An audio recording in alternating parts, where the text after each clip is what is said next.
Mónica Garza los desnudó a todos.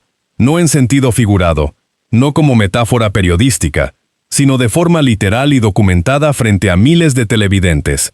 Sentó a 3 representantes de la oposición mexicana, dejó que hablaran, y el resultado fue una autopsia política en tiempo real que ningún equipo de comunicación va a poder limpiar antes del 2027. Si crees que eso ya es suficiente para indignar, espera a escuchar lo que cada uno dijo cuando pensaba que controlaba el relato.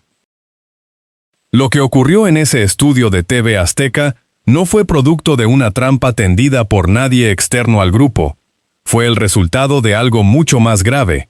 3 políticos que llegaron con discursos distintos, contradictorios entre sí, y una periodista que simplemente los escuchó con atención. Mónica Garza no necesitó interrumpir, no necesitó elevar la voz. Solo necesitó hacer las preguntas que cualquier ciudadano medianamente informado se estaría haciendo desde casa, y la oposición mexicana hizo el resto. Si este tipo de casos te parece exactamente lo que los medios deberían estar poniendo bajo la lupa, suscríbete a este espacio ahora mismo, porque esto apenas es la primera capa de lo que hay que contar. El PAN, el PRI y Somos México llegaron a esa entrevista con una narrativa común que llevaban meses construyendo. La narrativa decía que ellos eran el contrapeso adulto, la alternativa seria, el escudo cívico que México necesita frente a la hegemonía de Morena. Esa era la promesa. Ese era el producto que estaban vendiendo. Y en 40 minutos de televisión abierta, los 3 demostraron que el producto no existe. Lo que existe es una coalición de conveniencia sostenida por contradicciones privadas que, en cuanto alguien la saca a la luz con datos en la mano, colapsa sobre sí misma con una velocidad que ni sus propios arquitectos supieron anticipar. Amigas y amigos, lo que se desmoronó en ese set no fue solo la imagen de 3 políticos, fue la credibilidad de un proyecto entero. Hay que entender el peso de lo que estaba en juego para calibrar la magnitud del desastre. Faltan menos de 2 años para las elecciones del 2027. Los estados en disputa incluyen algunas de las gubernaturas más importantes del país: Sinaloa, Chihuahua y decenas de plazas donde la oposición necesita presentarse unida, coherente y con un discurso que soporte el escrutinio público. Este no era el momento de improvisar. Este era el momento en que la oposición debía demostrar que su apuesta por construir una coalición sólida no era solo marketing electoral. Y en cambio, lo que el país vio fue una discusión interna entre aliados, contradicciones en tiempo real entre posiciones que se suponían coordinadas, y un micrófono abierto que registró cada grieta, cada fisura, cada momento en que el discurso no alcanzó para cubrir la realidad que había debajo. Y lo que quedó expuesto es lo que vamos a analizar aquí, pieza por pieza, sin atajos. Empecemos por Paloma Sánchez, la senadora priista que llegó al estudio con el guión más ensayado de los 3. Su narrativa era la de la perseguida, la oposición como víctima de un régimen que usa las instituciones para silenciar a sus adversarios. Morena como el problema, el gobierno como el peligro, todo dentro del libreto. Hasta que Mónica Garza le hizo la pregunta que ningún asesor de comunicación le había preparado. Si aspiras a gobernar Sinaloa en el 2027, un estado donde los homicidios y los desaparecidos son parte del paisaje cotidiano, ¿cómo piensas hacer campaña en ese territorio? Y Paloma Sánchez respondió con sus propias palabras que sí tiene miedo. Que por supuesto que tiene miedo. Que cualquier sinaloense tiene miedo. Y con esa respuesta, la imagen de candidata valiente, que había pasado meses construyendo, se evaporó frente a las cámaras. La persona que pide el voto de los sinaloenses para darles seguridad, acaba de decirle al país entero que no sabe cómo protegerse a sí misma en el estado que quiere gobernar. Eso no es un tropiezo de comunicación. Eso es una confesión que define el tipo de liderazgo que está ofreciendo. Y que nadie olvide que Paloma no llegó a esa entrevista a hablar de sus miedos personales. Llegó a hablar de fortaleza opositora. Llegó a hablar de cómo el bloque antimorena está listo para dar la pelea en los estados más difíciles del país. Semanas antes, en declaraciones públicas que circularon ampliamente en medios regionales, había planteado que la oposición tenía la capacidad y la estructura para disputarle a Morena incluso los territorios donde el partido gobernante parece más consolidado. Eso dijo, eso prometió. Y luego, frente a un micrófono, dijo que tiene miedo de salir a hacer campaña. La contradicción no podría ser más directa ni más documentada. Y si crees que eso ya es todo lo que hay que ver en esta entrevista, este espacio va a seguir contándolo hasta el último detalle. Así que suscríbete si quieres estar presente cuando saquemos la siguiente capa. Federico Doring no salió mejor librado, aunque llegó con más energía que los otros dos y con la certeza de quien cree que el lenguaje incendiario es suficiente para ganar un debate. El diputado panista pronunció, sin que nadie se lo pidiera con esas palabras exactas, que México está siendo gobernado por narcos. Así, sin adornos. Un gobierno de narcos. La frase tiene impacto, tiene velocidad, genera reacción inmediata. Pero entonces Garza tiró del único hilo que hacía falta jalar para ver qué pasaba. Le recordó que Ernesto Rufo Apel, el exgobernador panista detenido en el marco de una investigación por huachicol fiscal, sigue siendo militante activo del PAN. Que nunca renunció al partido. Que la relación entre Rufo y Somos México era lo suficientemente cercana como para haber generado preguntas incómodas en los días previos a la entrevista. Y Doring hizo exactamente lo que los políticos hacen cuando no tienen argumento sólido. Empezó a moverse. Un paso hacia la defensa, un paso hacia el deslinde. Rufo es inocente, pero el caso hay que mirarlo con cuidado. La relación existe, pero la responsabilidad hay que distribuirla. Nadie en ese estudio compró la acrobacia. Lo que vino después entre Doring y Acosta Naranjo fue técnicamente una disputa entre aliados. Somos México sostuvo que Rufo no está afiliado formalmente al partido, que su participación se limita al Consejo Consultivo. El PAN respondió que Rufo sigue siendo panista. Y mientras los dos se pasaban la papa caliente, Acosta Naranjo cometió el error que nadie en su equipo supo anticipar. Dijo, frente a las cámaras, y sin que nadie lo forzara a hacerlo, que Rufo lo ayudó con las asambleas informativas necesarias para obtener el registro del partido ante el INE. Que usó los recursos de Rufo para construir la estructura que le permite a Somos México existir como partido político. Pero que Rufo no está afiliado. Mónica Garza no necesitó añadir ningún comentario adicional. Solo repitió la frase con una pequeña variación, en tono de pregunta, y el propio estudio respondió con lo único que cabía responder.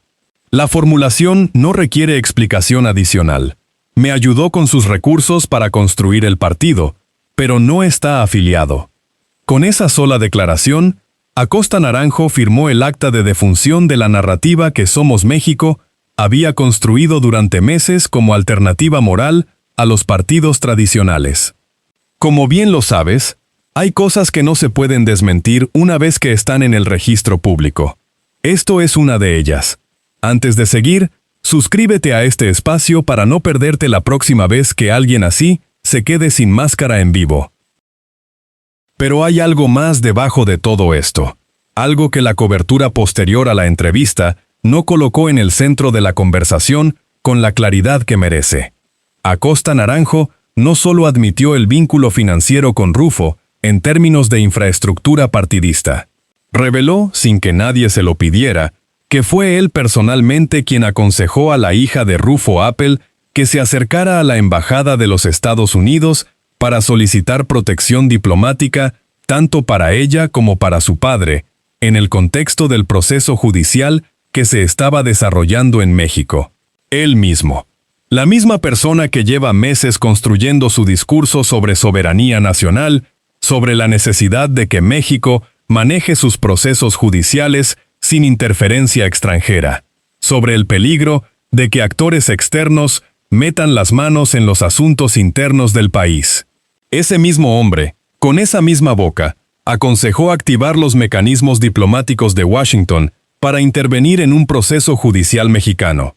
Y cuando Garza se lo señaló, su respuesta fue que uno va a donde tiene que ir para defender a los suyos. La soberanía, al parecer, tiene condiciones de aplicación que dependen de quién esté siendo procesado. Esta es la contradicción más grave de las tres que se revelaron en esa entrevista. No porque sea la más espectacular en términos visuales, sino porque desmonta algo que iba más allá del caso Rufo. Desmonta la postura entera de Somos México sobre la relación entre México y Estados Unidos en materia judicial. Acosta Naranjo había sido explícito, en múltiples ocasiones y foros, sobre su rechazo a cualquier forma de injerencia norteamericana en procesos que corresponden a la justicia mexicana. Lo había dicho cuando se discutía la extradición de figuras vinculadas al crimen organizado. Lo había dicho cuando el gobierno de Estados Unidos emitió declaraciones sobre el Estado de Derecho en México. Lo había dicho como parte de su discurso de identidad nacional, como elemento diferenciador de su proyecto político. Y luego, cuando el procesado es un aliado suyo, ese discurso desaparece y en su lugar aparece un consejo muy práctico. Ve a la embajada y pide protección. 3 partidos, 3 narrativas desarmadas, una sola periodista con las preguntas correctas. Esto no se improvisa ni se explica con un comunicado de prensa. Y mientras PAN y Somos México quemaban oxígeno, atacándose mutuamente sobre quién tiene más responsabilidad en el caso Rufo, había un personaje que no estaba sentado en esa mesa, pero cuya sombra estuvo presente durante toda la entrevista. Alejandro Moreno, el líder del PRI, no fue a ese estudio. No necesitó ir. Paloma Sánchez llegó como representante del partido, y mientras ella sobrevivía como podía las preguntas sobre el miedo y la seguridad, Moreno acumulaba sin ensuciarse. Semanas antes, Moreno había declarado públicamente que su partido no daría ni un voto a Somos México, que lo iban a pagar, que una alianza construida sobre esas bases no tenía futuro. Lo dijo con una franqueza inusual para alguien con su historial político. Y ahora, con Somos México manchado por el caso Rufo y el PAN zigzagueando entre defender a un exgobernador procesado y tomar distancia de él, el PRI recoge en silencio la simpatía de todos esos votantes opositores que se fueron a dormir esa noche sin saber a quién creerle. Alejandro Moreno no ganó esta entrevista porque estuviera brillante. La ganó porque no estuvo. Y eso dice tanto sobre él como sobre el estado en que se encuentra la oposición mexicana en este momento. Suscríbete a este espacio si quieres que sigamos poniendo este tipo de análisis sobre la mesa cada semana, porque la trama del 2027 apenas está empezando a complicarse. Pero la pieza que nadie en la cobertura mediática posterior destacó con suficiente claridad es la que cambia la lectura completa de lo que Somos México representa como proyecto político. Acosta Naranjo confirmó durante la entrevista, sin que se lo pidieran explícitamente, que su partido no puede entrar en alianzas electorales formales para el 2027 porque la ley los obliga a revalidar su registro de forma independiente. Necesitan votos propios. Necesitan demostrar que tienen una base electoral que no depende de la estructura de los otros 2 partidos que comparten espacio en esa mesa. Y luego, en la misma entrevista, confirmó que para el 2030 sí planea aliarse con el PAN y con el PRI.